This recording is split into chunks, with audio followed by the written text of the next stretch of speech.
আসসালামু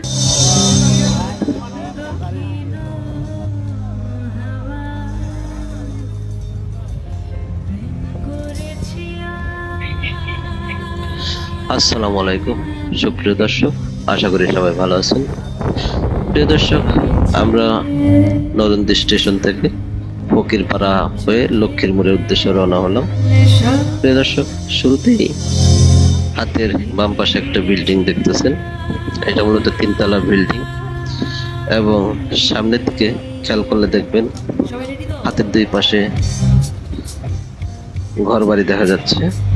তো প্রিয় দর্শক, যদি কয়েক বছর পূর্বের কথাও চিন্তা করেন, তখনও এই 2 পাশ ছিল ফসলি জমির মাঠ। স্টেশনের পিছনে আসলে কোনো ঘর বাড়ি ছিল না। তো স্টেশন থেকে তাকাইলে শুধু ফসলি মাঠ দেখা যেত এবং যে সামনে যে দোকানওয়ালা বাড়িটা, এই বাড়িটা দেখা যেত। তো এবং যে সামনে যে টিন সেট গুলো আছে, এগুলো কোনো ঘর বাড়ি ছিল না। তো হাতের বাম দিকে গেলে নরন্দী গার্লস স্কুল হইতে মাস্টার বাড়ি যে সামনে, সেইখানে যাওয়া যায়। তো আমরা যেহেতু ফকিরপাড়া হয়ে লক্ষ্মীর মোড় যাবো, তাই আমরা ডান দিকে প্রবেশ করেছি। তো এই যে দেখতেছেন ধানের যে বাড়িটা, আমার যতটুকু মনে করতেছে এই বাড়িটাও ছিল না, ছিল এই যে টিনের বাড়িটা। তো আসলে সময়ের ব্যবধানে অনেক কিছুই পরিবর্তন হয়ে গেছে। তো তারপরে এইদিকে এসে সেই গ্রামীণ চিত্রটা এখনো সেই রকমই মনে হচ্ছে, শুধু চেঞ্জ হয়েছে এই রাস্তাটা মূলত একসময় মাটির ছিল, এটা সলিং হয়েছে। তাছাড়া গ্রামের ভিতরে ওই রকম কোনো পরিবর্তন দেখা যাচ্ছে না। সেই আগের ফসলে ঘেরা মাঠ, 2 পাশে বিভিন্ন গাছালি এবং আছে কলা গাছ। তো যাই হোক প্রিয় দর্শক, যেটা হচ্ছে হয়তো সময়ের পরিবর্তনে এগুলো অনেক কিছুই চেঞ্জ হয়ে যাবে। হয়তো বা এক সময় এই রাস্তাটাও পিচ ডালা হয়ে যাবে, তখন হয়তো এরকম গ্রামীণ পরিবেশ থাকবে না। এরকম অনেক ফসলের মাঠ ঘর বাড়িতে পরিপূর্ণ হয়ে যাবে, তখন আর থাকবে না এরকম ফসলের মাঠ। তো প্রিয় দর্শক,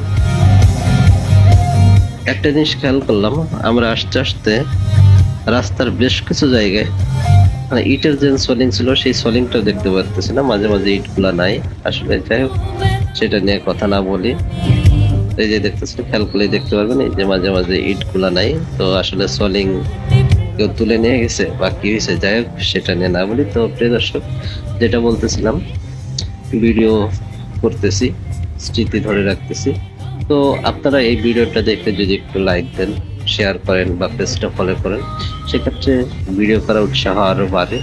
মনে হয় যেন আরো ভিডিও করি, নতুন নতুন আপডেট দিই বা নতুন কোনো জায়গার সন্ধান দিই বা নতুন কোনো কিছু আপনাদের শেয়ার করি। তো প্রিয় দর্শক, যদি ভিডিওটি ভালো লাগে অবশ্যই পেজটি ফলো দিবেন, লাইক দিবেন। অবশ্যই ভুল ত্রুটি হতে পারে, মানুষই ভুল করে। তো ভুল ত্রুটি হলে ক্ষমা সুন্দর দৃষ্টিতে দেখবেন এবং কোনো কিছু মতামত জানানো থাকলে অবশ্যই কমেন্ট করবেন। তো প্রিয় দর্শক, যদি ভালো লাগে অবশ্যই একটা শেয়ার দিবেন, যাতে আপনার শেয়ারে আরো 5 জন এই ভিডিওটা দেখতে পারে। তো প্রিয় দর্শক, যারা হয়তোবা 10 বছর আগে নরন্দী ছিলেন, 10 বছর যাবত নরন্দী নেই, হয়তোবা বিদেশ আছেন বা নরন্দির বাহিরে আছেন, হয়তোবা কোনো কারণে নরন্দী আসা হয় না, সেই ক্ষেত্রে তারা যখন এই ভিডিওটা দেখে, তারা হয়তোবা 10 বছরের আগের চিত্র আর বর্তমান চিত্র মিলানো তাদের জন্য অনেক কষ্ট হয়ে যায়। তো প্রিয় দর্শক, পিছনে যে বোর্ডটা ফেলে এসেছি, ওইখান থেকে সোজা গেলে 42 নং দক্ষিণ নরন্দী সরকারি প্রাথমিক যে বিদ্যালয়, সেই বিদ্যালয়ের পাশে দিদিমণি, যেটা হয়তো বা যারা এখানে লেখাপড়া করছেন, দিদিমণি বলছে, অবশ্যই তারা চিনতে পারছেন। এবং পাশে বিমল ঘোষের বাড়ি, সেই মাঝামাঝি রাস্তাটা সেটা। তো প্রিয় দর্শক, দেখতেছেন পাশে একটি মসজিদের নির্মাণ কাজ চলতেছে। তো প্রিয় দর্শক, এই ভিডিওটা যখন ধারণ করছি, মেবি এপ্রিল মে মাসে ভিডিওটা ধারণ করেছি, 2025 সালেরই, মানে বর্ষার পূর্বে, যেহেতু এখন বর্ষা মৌসুম। তো আসলে হয়তো বা চিত্রটা অনেকটাই চেঞ্জ হয়ে গেছে বর্ষায়। তো প্রিয় দর্শক, আমরা অনেকটা পথ চলে এসেছি, খুব বেশি দূরে নাই, আমরা অনেকটা লক্ষ্মীপুরের কাছাকাছি চলে এসেছি। তো প্রিয় দর্শক, এখানে একটা জিনিস খেয়াল করেন, এই যে লাস্টে যে বাড়িটা আছে এটাই সেই জহুরুল বিএচের বাড়ি, যেটা আমি শুনতে পারছি যে উনি পাকিস্তান আমলে এইখানে ইট বানিয়ে সেই বাড়িটা নির্মাণ করেছে।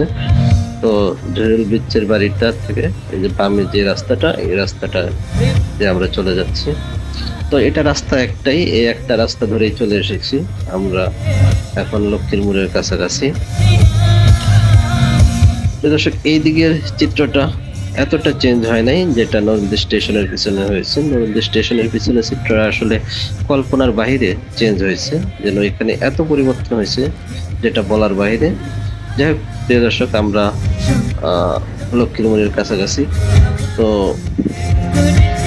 সামনে যে পুকুরটা, মেবি এটা আমার খেয়াল নাই, এটা হয়তো কি পুকুর বলতে খেয়াল নাই। যাই হোক, আপনারা অবশ্যই এটা কমেন্ট করে জানাবেন এই পুকুরের নামটা কি। তো এখানে আসলে একসময় ভাঙা ছিল, যদি এগুলো এখন হয়তো মেরামত করেছে কোন রকম। দেখতেছেন একটা রিক্সা বা ভ্যান যেতে পারবে, বড় গাড়ি হয়তো প্রবেশ করতে পারে না। তো যাই হোক, সবকিছুর পরে আমরা এখন লক্ষ্মীর মোড়ে চলে এসেছি। এই যে এটাই হচ্ছে সেই লক্ষ্মীর মোড়। এখান থেকে হাতের পায়ে গেলে নরুন্দি বাজার, ডানে গেলে গোপালপুর ভাড়াখালী এবং সোজা গেলে বনপাড়া, এবং সামনে যে দোকানটা দেখা যাচ্ছে সেটা হচ্ছে মানিকের দোকান। তো প্রিয় দর্শক, আজ এই পর্যন্তই। সবাই ভালো লাগবেন। আবার বলছি, যে ভিডিওটি ভালো লাগে অবশ্যই পেজটি ফলো দিবেন, লাইক দিবেন, কমেন্ট করবেন, শেয়ার করবেন। তো সবাই ভালো থাকবেন, আর অবশ্যই আপনাদের মতামত জানাবেন। আজ এই পর্যন্তই। আল্লাহ হাফেজ। এই রাস্তা করা আছে।